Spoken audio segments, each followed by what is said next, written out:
More birds flying, they have a better chance at catching more. So they're the most common bird that is going to be migrating past right now. They're a little bit more of our later migrants. They don't usually start migrating until October, and will kind of go for a few more weeks into November as well. So if you didn't hear before, these are both red-tailed hawks. They are both juvenile red-tailed hawks. Can you raise your hand if you've gotten a chance to see a red-tailed hawk flying today? All right, good. Hopefully everybody. So these are juveniles. One of the reasons we know that is because their tails are not red. So if you can see this here, this one's got a little bit of a tinge to it. We'll talk about this guy's tail a little bit more in a few minutes, but you can kind of see they're more of a brown coloration. They will start to get their red tails when they're a little bit older, however. But these ones are most likely coming from Canada, and they're probably going to go to southern U.S. somewhere. But they can stick around if they can find food. Now, they eat lots of different types of food. Mammals, rodents, birds, they can even eat reptiles. So they have nice big talons here. You can see those. They can take a pretty big prey size. They have these nice kind of armor on their legs and their talons that are going to help protect them from their prey that might bite back. While I have you focused here, you can also see this band on their legs. So this is a locking band.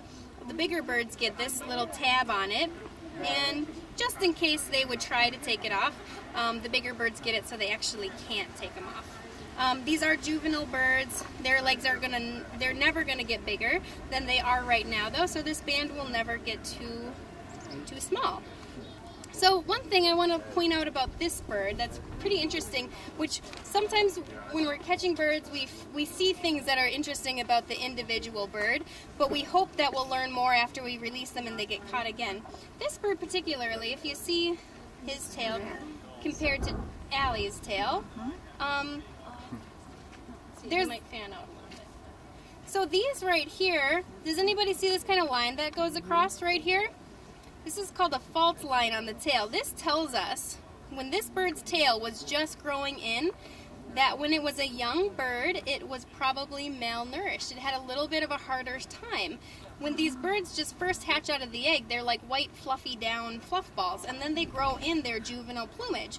And there's a couple fault lines, so here and here, and you can see these feathers are already breaking off, even though this bird is only just a few months old. You can see up here that the tail looks nice and evenly colored. There's no more of those fault lines, so it actually is healthy now. But when it started, when it was first growing in its tail feathers, it probably was a little bit malnourished, and the feathers are just not strong enough. So you kind of learn some of that unique stuff just by seeing these birds in hand, and we make notes of that, and then hopefully we'll learn more as they actually get released and maybe get caught again at another banding station. Both very calm. You know what? I'll answer that question when we get them on their way, and then we can talk more a little about that. Oh, these are cool, right? Why don't you bring them down just a little bit with your arms? They look a lot smaller. Stand up straight.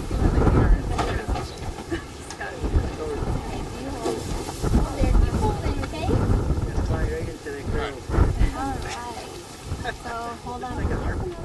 So what you're gonna do, when I count to 3, have you ever threw a basketball right up in the air, kind of like a granny shot? You done that? That's what you're gonna do with this bird. It has big wings. It needs some lift, so you want to give it a pretty good throw up in the air. All right. So by the time I count to 3. All right. 1, 2, 3. There you go.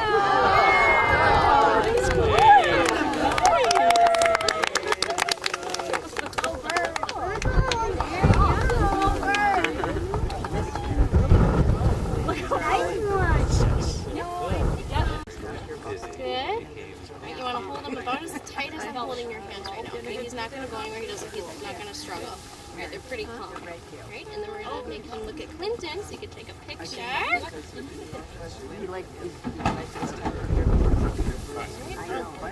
You see how that kid did it, right? We're going to do a nice big granny shot. We're going to throw him in the air, okay? All right. Ready? On the count of 3. 1, 2, 3. Oh, there we go!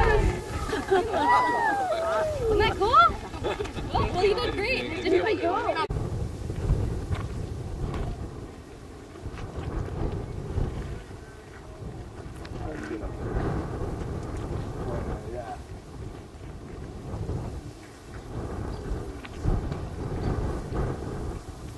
Leaf and another leaf.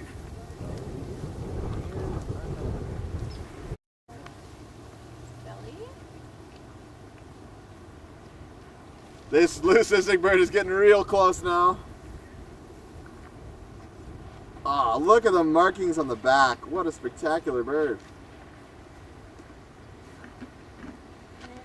Oh, beautiful.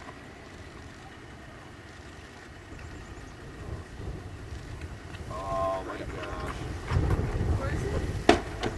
What a beautiful bird. Ben, get your bins. Goodness. Is Ben here? Yeah. Okay. Oh my gosh. What a beautiful bird. Ben, you on him? Yeah. What a beautiful bird, eh? Oh my gosh. Look at that. Oh, he's coming right at us. Come on.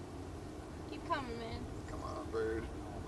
What a oh my gosh, look at that. What a beautiful, beautiful red tail. Now do we know? Very good looks at that leucistic bird. Is this Very an good. adult then? Hmm? Yep. Because it has Because it's a red tail. Oh, And it's not a Kreider's because that tail is so red. yeah. And Kreider's again wouldn't have that apparent dark feathering in the back. Oh, what a beautiful bank. Oh my god.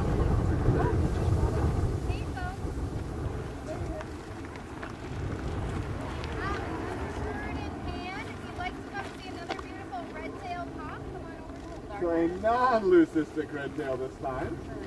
Still as pretty.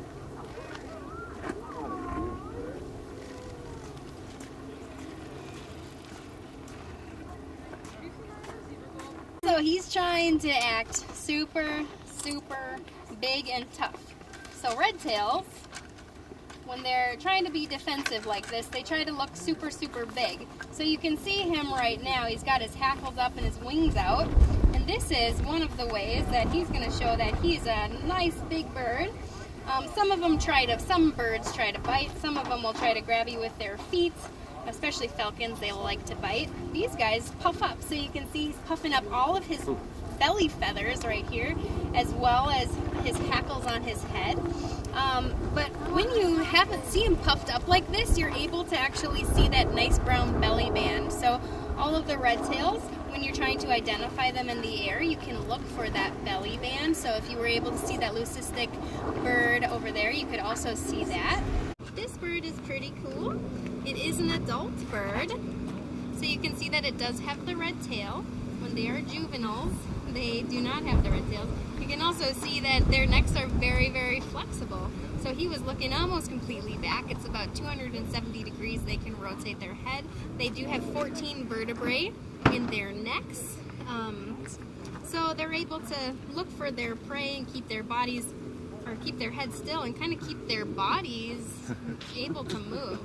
So it's pretty neat to see them do that. So the other thing you're going to notice on this bird, kind of showing us that it's an adult, is the dark brown eyes, as well as kind of that buffy colored breast. Most of the juveniles are going to have a little bit lighter colored breasts. Can be recaptured or recovered, so the bird could be recaptured somewhere else, or else if it's found dead, then the band actually will still be on the leg, and then we can at least find out a little bit about where that bird was when it died. So we hope when we release this bird, we'll be able to catch it again somewhere else and learn a little bit more about it. Alright, so keep holding. We're going to let this car go by, and then you're going to release your red tail. How does it feel? Pretty cool. Alright, so have you ever threw a basketball up in the air, like a granny shot? Okay, you're going to do that with this bird. You need lots of lift. So I'm going to count to 3. When I say 3, you're going to go down and throw them up and open your hands wide, okay? Are you ready? Alright, 1, 2, 3. There you go. I did it! Oh, he lost one of his feathers. Yeah. Good job. I did it. I did it. There you go. There you go. You see him? Down there.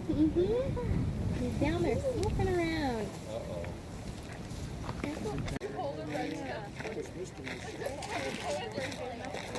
Oh, okay. I know you got yeah, right? You to the max for today. I was back in the banding station, but Greg Garmer just showed me his pictures on the road, which were beautiful. Yes, yeah. All this, yep, the speckled black.